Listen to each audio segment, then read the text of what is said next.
Hey guys, so today I'm going to be working on fixing a harness that I had bought off of a guy. This is a Firepunk standalone harness for the common rail swap, and then the way that they sell it with different options. I happened to find one that was exactly what I needed and looks like it was barely used based on the condition of everything, and just wanted to skip the wait, so I decided to go that route.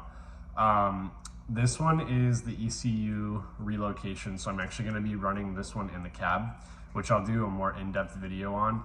But I had to do one repair on here. The last guy had to extend this harness for his throttle position sensor. So this was how he ran it, which is fine. I mean, he just slapped it in there and it worked for him. But I wanted to clean it up a bit and redo it. Based on where I think I'm gonna mount the ECU, which could change, I think I can actually get away with putting this right back together. It's gonna be a very short length from the ECU, but I think that's actually gonna work for me. If not, then I'll just cut it back off and extend it. It's not really a big deal, especially this side of the harness, because it's very simple. You basically just have your crossover sensor, then you have your run start command wire. There's a staging limiter wire, which I'm probably just gonna sort of bunch that up for now and zip tie it out of the way. And then you have one of the main plugs that goes to the ECU. So this is a really easy harness if I need to pull it back off. It also does have its constant power and ground wire as well. That being said, I'm just gonna show you guys how I have been doing all of my wiring on my truck, and there's so many ways to do these things, but this is just what's worked for me, and so far I've had no problems with this. So I'm gonna go ahead and get this cleaned up and snip the old wires off from the previous guy, and then I'll go from there. Okay, so here's what my new ends look like now, and then I'm gonna show you guys the connectors I use. Now, I know everybody's gonna have something to say about this, but I use these uninsulated connectors here with this crimping tool. You do have to have a specific crimping tool for it. I think that these work nicely because, yes, I know that they're not, insulated and they don't have the waterproof connectors. However, I'm able to create like a much cleaner install and keep the loom nice and tight, and you almost can't even see a repair this way, which just for me, I like how it looks, so this is what I choose to use. I think if the heat shrink is applied to each individual wire properly, then you don't really have a problem with it.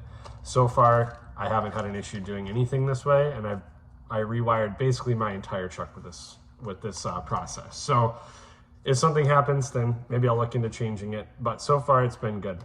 So I'm gonna go ahead and get my heat shrink cut to length, slip that over these wires so that it's prepped and ready, and get one side crimped with these, and then go from there.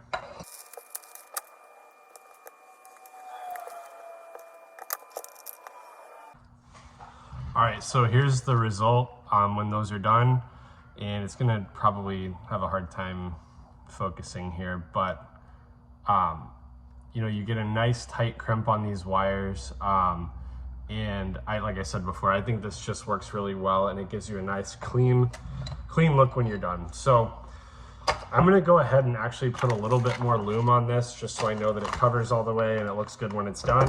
I had some of this from the last project, so I'm just gonna go ahead and cut this, slip it on an end so that it's ready to go, and then I'll finish crimping these wires together, and then slide the heat shrink over and heat shrink it. And I am using clear heat shrink. I forgot to get more before this video, but it'll look just fine. So I'm gonna go ahead and put this on and go from there.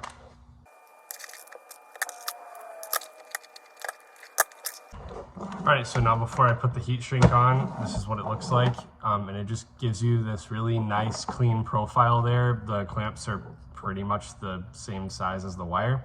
So that's awesome. So now we're just gonna slide the heat shrink over and go ahead and heat shrink each one individually.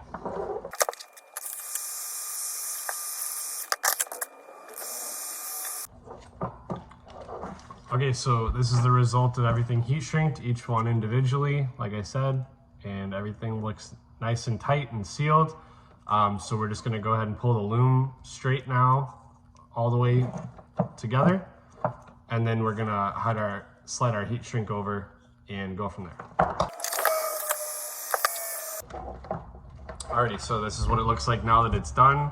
It's all back together. Like I said, it definitely would look a lot cleaner if these were like a black heat shrink, but this is just what I had, and it's gonna be under the dash anyway. So that's what we're working with. That's how I do my wiring. If you guys have any other questions or critiques or advice, let me know. I'm still learning myself, but like I said, that's what works for me, and that's what I do for now. So that's it for this video, and then I will follow up with another video and do some content on actually installing the ECU, where I'm going to tuck it in the dash. I'm still kind of figuring that out, but I have a few theories on how that's going to work. And I will have a video as well. Let's see if I have it. So on a common rail engine, obviously the throttle control it's electronic. So the last one being a cable pull, that's going to come out, and I'm actually going to reuse this pedal so that I have my sensor here and all that ties in. That's what this plug was for, I just fixed. So got to make a new bracket for that, so I will have some content on how to make this bracket fit, which should not be too bad at all. And then it just comes down to ECU relocation and the rest of that. So I'll follow up with another video on that later. Thanks.